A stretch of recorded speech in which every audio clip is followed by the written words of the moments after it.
Welcome to Soberly Speaking. I'm Julia Rangiheiuia. Jacinta spent 15 years in a violent relationship, an experience that shaped her into the healer she is today. Her story is one so many can relate to. Growing up, feeling unseen and unheard, carrying deep-seated low self-worth into adulthood, and seeking escape in toxic relationships and substances.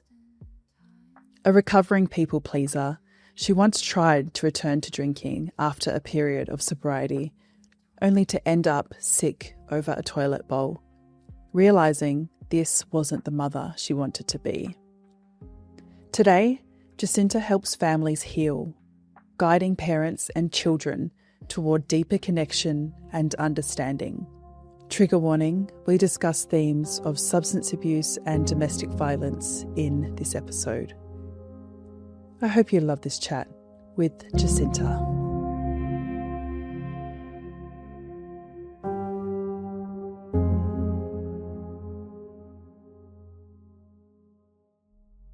Jacinta, I would love to start at the start with you. I'm really interested in your story. I was saying this to another guest that I couldn't find much about your past, which makes me more excited to talk to you. What is your earliest memory? Of being a child? Yeah, wow. From childhood. So interesting. You know, I was always a happy little girl. I remember if I go back into childhood work, like I was wearing a little yellow dress and I was always really happy. But I was shut down a lot. From family? Yeah, from family. You know, I was always kind of wrong or they just didn't understand me. And I always felt like I was the black sheep of the family. And so when I really think back of my childhood, that's what happened. I was always different to everybody else. I was thought differently or had different opinions. And I didn't really have the confidence in myself when you're a kid to be able to say, actually, I just think differently to you and that's okay. We both have different paths. How did that look to you as a child? Was it the energy or did they actually just say, you know, oh, you don't know anything, and just shut you down verbally? Of course. You know what brothers and sisters are like. I'm the youngest of three and so it is. It's like, oh, what would you know? You're just the little one or, you know, things like that, you know, little comments that people make and, you know, it can be tough at time when you're a kid to hear those things and it really starts to break your confidence. What was your mum and dad like? My mum is beautiful. She is very understanding, very non-judgmental, was a stay-at-home mum. She had us 3 kids and then for a time she actually looked after some other kids as well. And so she's beautiful. My dad was a worker. He was always at work. We didn't see him very much. But yeah, they were... Yeah, dad's more eat concrete, harden up, you'll be right, whereas mum's a little bit more understanding. But when she had 3 kids, you know, when you're the last one, you don't get a lot of attention. It's like, let's go, come on, drop off, pick up, see you go, let's go. So it's, yeah. What was your personality like? I was so happy as a kid. Really? I was like that bubbly little angel. Like I was so happy. I just wanted to play and have fun and, yeah, I really, that was me. Yeah. Did you take that into your teenage years? No. I think that's when I started to, I put on a lot of weight when I was in high school. I used food as a modality for regulation. I started to really lose myself. Remember stealing $2 from my mum's wallet every day and going to the milk bar and buying lollies and kind of that was my self-regulation. I learned to suppress my emotions by food. So, yeah, that's when it started when I was really in my teenage years. Yeah. How did your peers in high school treat you putting on a lot of weight?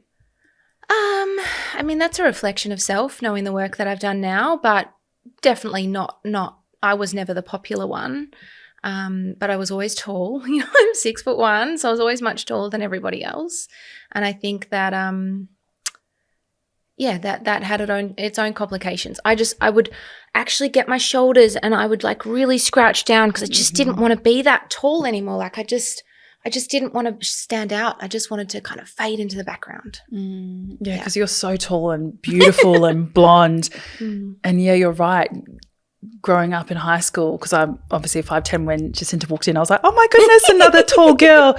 I remember the same thing, babe. And I remember hiding all the food. We're very similar actually with my sugar addiction, is hiding the wrappers underneath something in the bin because I was so ashamed, and always walking with my shoulders hunched like that. Petrol stations, yep. Feeling like that at such a young age, Yeah. how does that carry into perhaps after school? Like, when did you start drinking? I remember I had a boyfriend when I was 17, and he was a big drinker and partier, and I kind of got caught up in that really, really early when I was in year 12. And when I was in year 12, I was really, really quite big. I was just suppressing things. You know, I'd had a lot of traumas in my life and I never really dealt with them. So that was kind of what I did. And then I got introduced to the party scene and had a lot of fun for kind of 15 years of my life.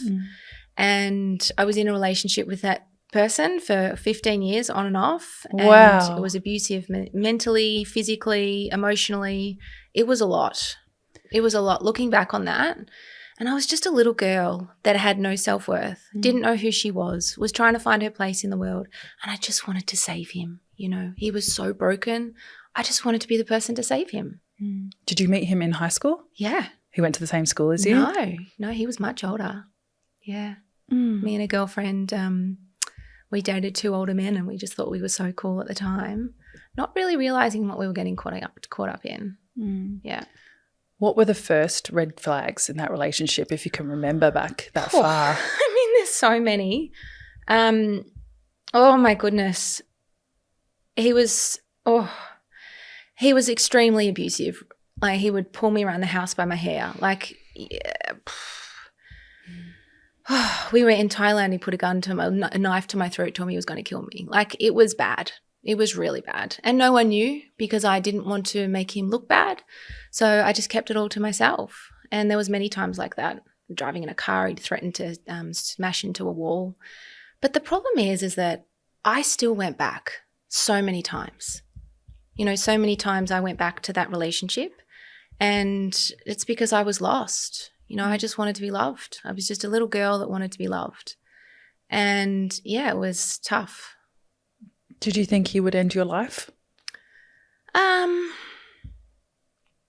Oh, yeah, when we were in Thailand, yeah, that was scary. Yeah, that was really scary. Yeah. After, you know, like you said, he's pulling, was it a gun or a knife? A knife, yeah.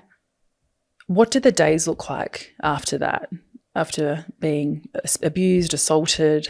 When you're in that dynamic, it's really hard because you start to doubt yourself. You know, they're very manipulative in the sense that they don't want you to trust yourself. So you get told that you're wrong, or, oh, I didn't mean it, or, you know, it didn't happen like that. And so you start to distrust yourself. And to be honest, I don't remember much after that. I remember that it happened. I can't remember the days after. I think I just blocked that out. I just know, I think I came home and then we broke up again, and yeah. You touched on the fact that you felt like you couldn't tell anyone, or you didn't because you wanted to protect him. Yeah. Did he segregate you from your friends and family, or did you do that just naturally because you wanted to be with him? I did that on my own. Yeah, I did that on my own. Like, yeah.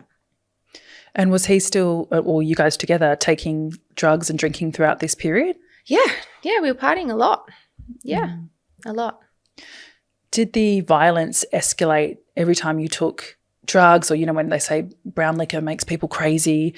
Was there anything that you thought, oh no, this is going to push him over the edge? Yeah, of course. Absolutely. There was absolutely times that I was just really uncomfortable. You know, you just want to be the person to be like, hey, I got you. You know, I see you. I see how wonderful you are. I see your beautiful shining light. I see every element of you. Like, I just want you to see it too. And you stay around because you want to help them, but you can't. Yeah. Did anyone reach out, or did anyone say, you know, Jacintha, I don't think this is normal? My friends were. They're like, what are you doing? Like, what are you doing? And they would distance themselves from me because it was too painful. But it was just so many years of my life.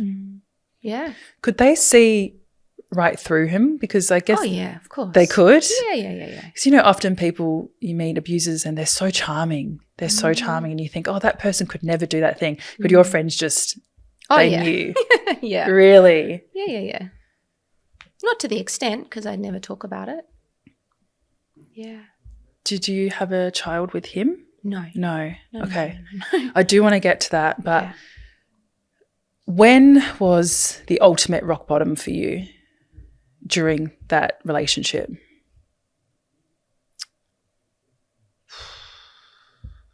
There were so many. There were so many rock bottoms. There were many times that I knew that I shouldn't be there, but I kept on staying. So I can't even tell you the point where I got when I was my strongest, and I just said that's enough. But there was definitely a time when I said that's enough. I'm done. And I'm very good like that. When I say I'm done now, after healing, after finding myself, I can say that's it. I'm done. We're done here. But that's come over time. About 20 years ago, I went to a meditation teacher, and she just got me to draw, and she got me to draw, and she got me to draw, because I couldn't express how I was feeling at the time. And this was before meditation was such a thing. You know, nobody was doing it at the time. It was just I had to go and do it in hiding, because I just didn't want that life anymore. That's not who I wanted to be. I knew that there was so much more to life, and I just said, that's just not what I want to do. So I'd see her, she'd say, just use the colours, and that's how I started my journey of healing. Yeah, through drawing. Are you naturally creative? Yes, I am. In my own way. Yeah. And I think when I'm an art therapist, but it comes from self-expression. And as I say, kids in practice, like, it doesn't need to be perfect. Like, as soon as you get a pen and you put it on paper, you're an artist. You know, it doesn't need to be on the wall for it to be perfect. Like, you just need to draw what you're feeling in your body and getting it out in your own way, and that's a level of expression. Yeah. So you were in that relationship for 15 years? Yeah, it was a really long time, on and off. Yeah. So you came out of it when you were 30? Earlier? About then, probably a bit earlier. Yeah. Tell me how that actually looks, because I've interviewed domestic violence survivors before, and I am so fascinated by literally the day after. Like, where do you drive to? Often they have no money, they have no resources. How does your life look in those immediate weeks? Because it was so on and off, it's a really hard question to answer. You know, I could feel that it was wrong, but then I'd somehow get roped back in, and I could feel that it was wrong and I'd get roped back in. And that was my life for years. So I think it's just one day I got enough confidence to just say I'm done, or maybe he had another relationship, or I'm not sure. I don't know. But I just know that it wasn't right. It didn't feel right, and I didn't need to be there. Yeah. You're drinking. Were you taking drugs at this time as well? It was a lot of partying. It was just all wrapped up together. Yeah. Did that kind of skyrocket after you left, or did that stop? Was that really tied to him specifically? No, it started there, absolutely. But no, it wasn't tied to him. I continued partying, having a really good time for many, many years. You know, and I don't take back that part of my journey. I've met so many incredible people. I've had a really good time. I've got some really beautiful memories. But I think you get caught up in a world that kind of just becomes normalized until you get out of it and you look back and you're like, oh, okay, that was big. Like, oh, look what we did there. I wouldn't be who I am today without that part of my life. Yeah. Yeah. Would you classify yourself, were you a binge drinker, or did you just sort of like partying, or were you an addict? How would you classify? Definite binge drinker. So, but once I start, I can't stop. So, you know, it was like one drink turns into 5, 10, 15, 20, and then all of a sudden, you know, it's been a couple of days. So, I've had a really good time. I used to dance a lot. I love dancing. That's the thing. Like, I loved going out and dancing and being social, and I'm such a networker, and I love people. So I guess that was the element. And back then, so many years ago, that was the only way to connect with people back then. You know, it was kind of like the Australian way, Australian culture. Just you get a badge of honor for being the drunkest person in the room. Yeah. What sort of drugs were you doing? I mean, it was just party drugs, really. So it was just, you know, it was like cocaine, MDMA. It was a long time ago. I was never out of control, though. I was always, not always, but mostly I was always new myself. Yeah. It's interesting then for people who, I always find it fascinating for people who don't, I always find it fascinating for people who don't necessarily have an addictive behaviour towards something and they actively choose to cut it out. Jacintha, what was going through your head the day you thought, I got to stop drinking, I got to stop doing this? I remember every Sunday morning I wake up and I'd have a hangover and I'd order KFC. I'd get an extra chicken fillet burger combo upsized with extra salt on the chips, and then I'd get water just for balance. Yeah, you're on a diet, yeah. And I was just like, I just don't want to do this. But everyone around me, that was the lifestyle. So it takes a lot of guts to say, hey, I'm done. I don't want to do this. I don't want to be this person anymore, because it's lonely, It's lonely when you've got people around you that are all, and you can't have judgment towards anyone. Everybody's on their own path. Everybody's on a path that's for them. Even today, I don't judge people because I understand that that's their path. That's where they're at, and that's a total level of acceptance and non-judgmental space to say, hey, I get it. I've been there. I understand. Yeah. How hard was that for you to change your social circle from being the party girl and a binge drinker to suddenly not drinking? It was really hard. It was really hard. When my son was 18 months, obviously I didn't drink when I was pregnant, and I went out and had a couple of drinks when he was 18 months old, and I was like, that's it, going to get back. Had some lychee martinis, espresso martinis, and I was like, yes, I'm back to here. I remember we were going to a restaurant, and I was like, yes. Threw up in the toilet straight away. It did not agree with me because I hadn't been drinking at all. And then I threw up in the taxi on the way home. And it was like, this is not who you are anymore. You've already taken those steps. And so there was maybe a few times that I drank during that time. And then after that night, I said, I'm done. I'm done. And everyone around me was like, whatever, sure you are. And I said, no, I'm done. And I haven't really ever drank since. There was one time I was out for dinner and I took a sip and I said, I'm just not interested. It just doesn't feel right in your body anymore. No. My body rejects it. It just didn't agree with me anymore. Interesting. What work were you doing around that time? So that's when Axel was 18 months and I had a PR and social media agency, so it was a lot of high pressure. I was working really long hours and I was up till 12 o'clock working, and then half the night I was up with my son, and, it was a lot of pressure. And I just didn't want to hold that pressure anymore. I just said, I need to find something else that takes off this pressure, because I want to be the best mum that I possibly can be. And if I'm over a toilet bowl with an 18-month-old child, it's not good for him. And so I just said, I'm done, and I stopped. And then you stop getting invited places because people are triggered by the fact that you started saying, hey, I'm saying no. And it's taken me so long to realize that was just a trigger within themselves, because there was a part of them that really wanted to stop. But you actually brought that trigger up for them because they couldn't, and that they weren't ready, and that's okay. Yeah. I think what would really help my listeners out is, everyone always writes to me of, how do I socialize without drinking? How do I do it? Yeah. Do you remember those first few times you went out without drinking, of what you said, or, did you hold a non-alcoholic drink? Oh my goodness. It's so hard because the expectation is just have one. Yeah. Just have one with me. I don't want to have one. And they'd say, well, what's wrong with you? I remember, there was one time where there's somebody that I used to hang out with a lot. And one of the first times I went to a hen's night and I wasn't drinking. And a couple of times he said, it was just the way that you said it. I was like, well, I just don't know how else to say it. Like, I'm just being really honest and authentic with you that it's just not me anymore. And I took offense to that at the time. I was like, well, how am I supposed to say it? How am I supposed to say it? But it's funny because when I was pregnant, it was completely accepted. It was, I'm driving. I use that one a lot. I'm driving and I'm not drinking tonight because I'm driving. And I think the best thing is organising something the next day. So if you've got Sunday, organising something for Sunday and saying, I've got something on tomorrow morning, so I can't drink tonight. And actually having something planned so you have something to look forward to. Yeah. I loved my first year of sobriety, and I want to get into your first year too, because of how much I delve into, like, who am I and where did I come from and everything. Did your life change drastically in that first year of sobriety? It did, because I had to start finding myself, and I'm a reformed people pleaser, so I'm used to saying yes. Oh, yes, let's go. So it became really uncomfortable for me to say no.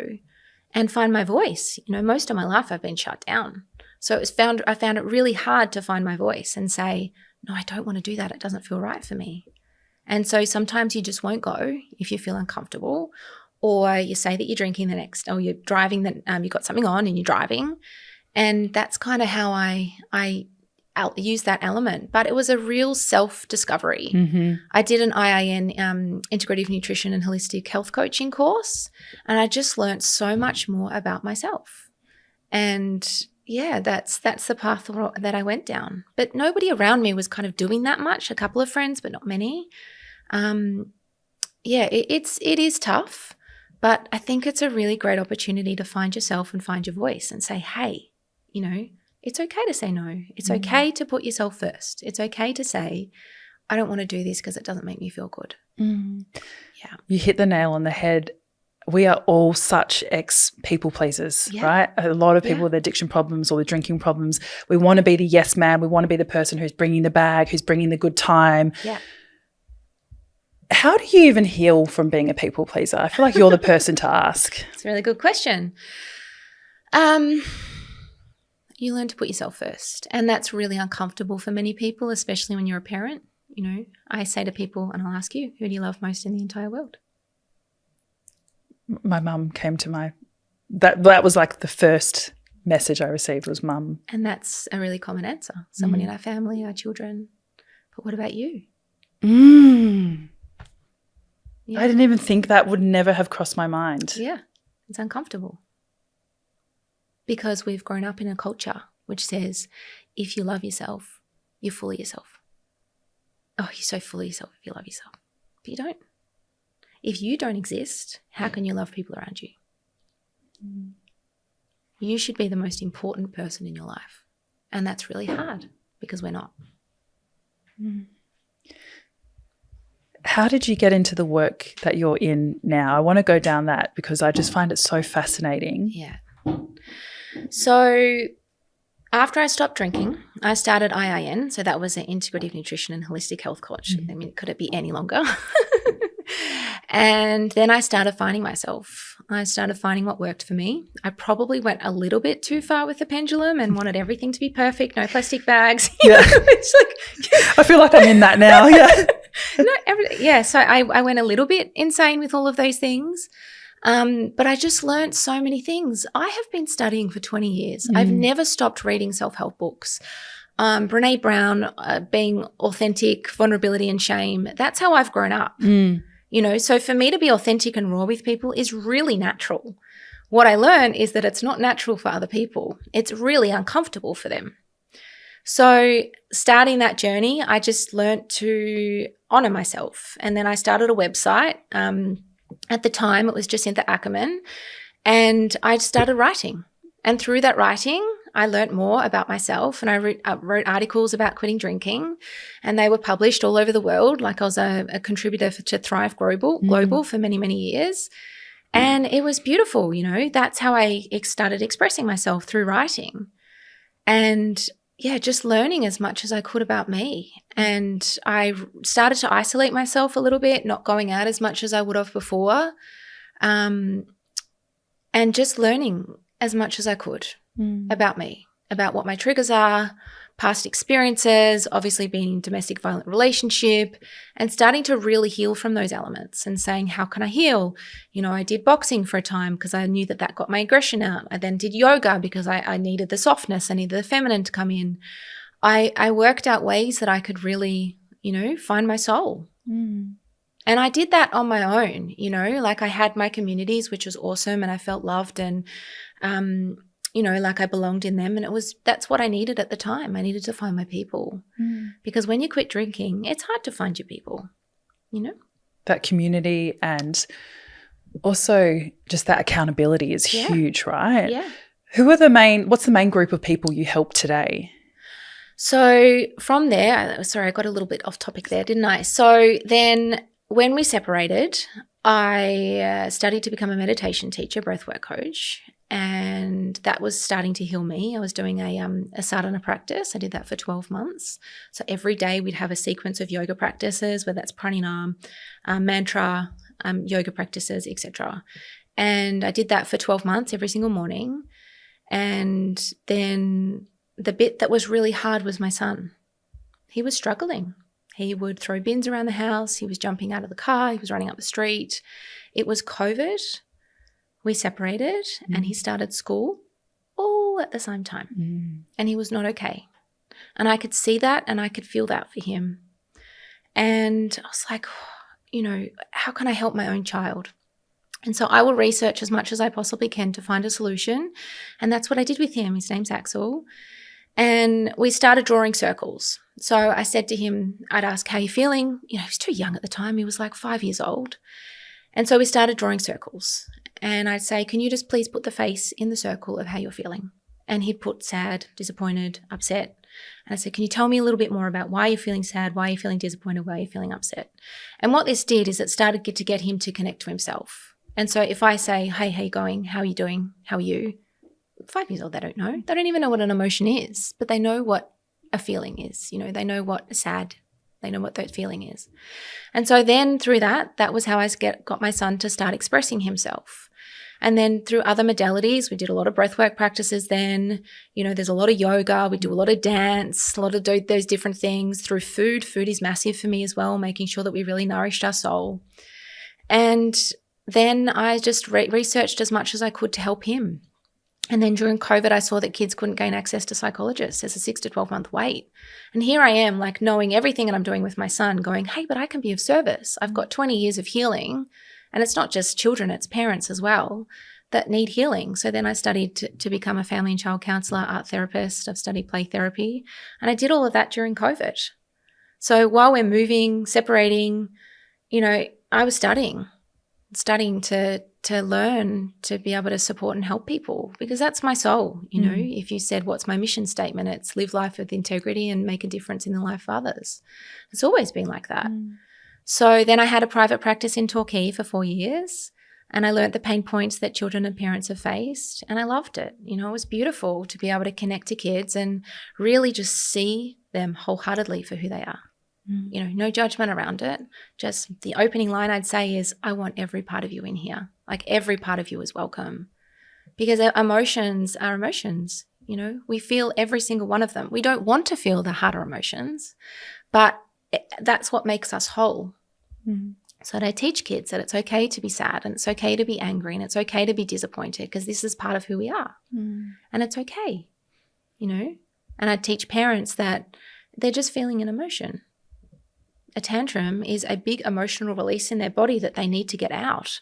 They're not bad, because the problem is everyone masks things down. We want to teach children to get those emotions out of their body, because otherwise, like us, they will mask them with drugs, alcohol, social media, dating, food, whatever it might be, which is our vice. But if we teach children how to release their emotions at the time, they don't need vices because they've released that. Do you feel like you're healing your inner child by doing this? Absolutely. Yeah.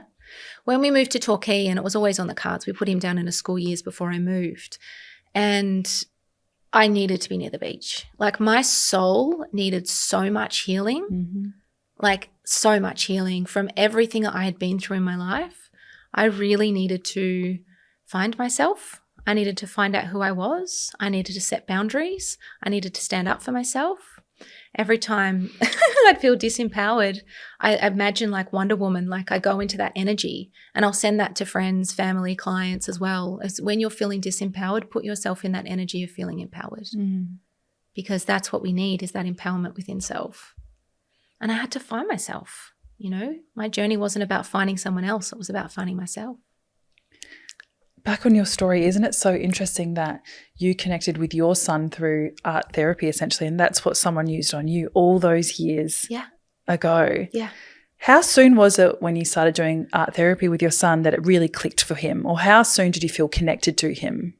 Well, we've done a lot of things over time. I've always had a really deep connection. That's not true. When he was 3 years old, he would go to his grandparents more than me, because I was working so much at a PR agency. I had 5 clients, was working, you know, really long hours. And he started to want to go to somebody else. And I said, this is not the mum I want to be. I don't want that. And so from there, I made the commitment to be the best mum that I could be to him. But there was absolutely a time in our life where we were disconnected. And I think that's a lot of the work that I do is the disconnect between parent and child. There's so much disconnect within parent and child. There's so many parents that just, they don't know their children because they don't get to know them. As we were talking about on air, like off air before, my son has a 3D printer. Now, tech has always been a really big thing for me, where I've always put up boundaries and said, no, we're not having tech. We live by the beach. We are going to be immersed in nature, and we're going to go surfing, and we're going to live a life of being wholesome, and I'm an earth mum. That's not who my child is. He's extremely technology minded. He has an engineering brain. At the age of 2, he was putting batteries in toys when he was 2 years old. That is the way his mind works, and that's who he is. So I had to surrender, not him, to say, hey, this is a part of his soul and this is who he is. So we've just worked out boundaries and different things around him that work for his being. Because quite often as parents, we try and put the child that we want them to be, which is not actually them, and that's where you're going to get the lock. So it's actually finding what really lights up their soul. Yeah. With the past that you've had, what sort of communication are you going to give Axel around drinking and drugs, or even falling into perhaps toxic relationships? He is very different to other kids at school because his mind's different. I remember going over to a friend's house a couple of weeks ago, and all he wanted to do was look at her 3D printer. He was so excited by it. She had the one up from us. We have a bamboo lab. It's amazing. It's an A1, and she has a P1S, I think it's called. And he talks shop. He talks with my dad nonstop about it. You know, they are just talking shop all the time. It's a language I don't necessarily understand. And so we went to my friend's house, and he's like, hey, do you want to play basketball? And he's like, no, I want to look at the 3D printer. And he goes, I've never met anybody that wants to know about a 3D printer. And so I've had to teach him, and these are conversations we've just been having and saying, hey, your mind works differently to other people. There is nothing wrong with you. If people don't connect to you, it's not because there's something wrong with you. It's because they don't understand what your thought process is in your mind. So I want you to always understand that, because you are so special and you are so unique. And just because somebody doesn't necessarily like you, or you don't get invited to a certain party, it's not you. We just need to find you the people that light up your soul.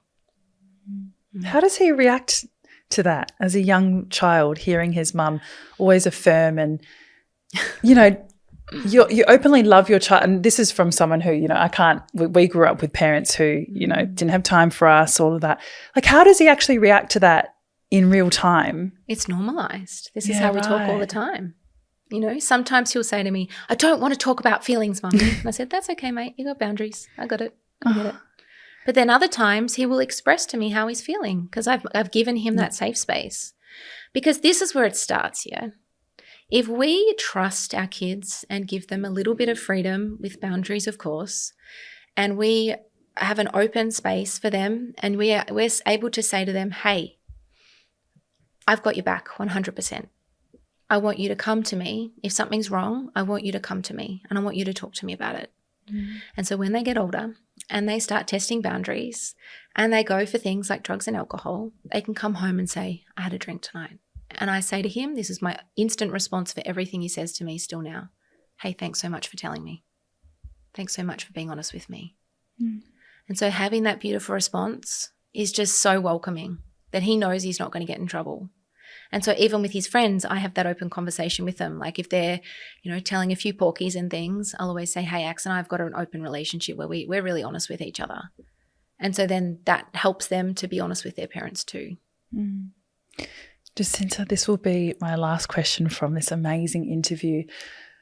I wonder if we could give some advice to that lady, that girl, that woman who might be in an abusive relationship, who is partying too much, who her self-worth is non-existent.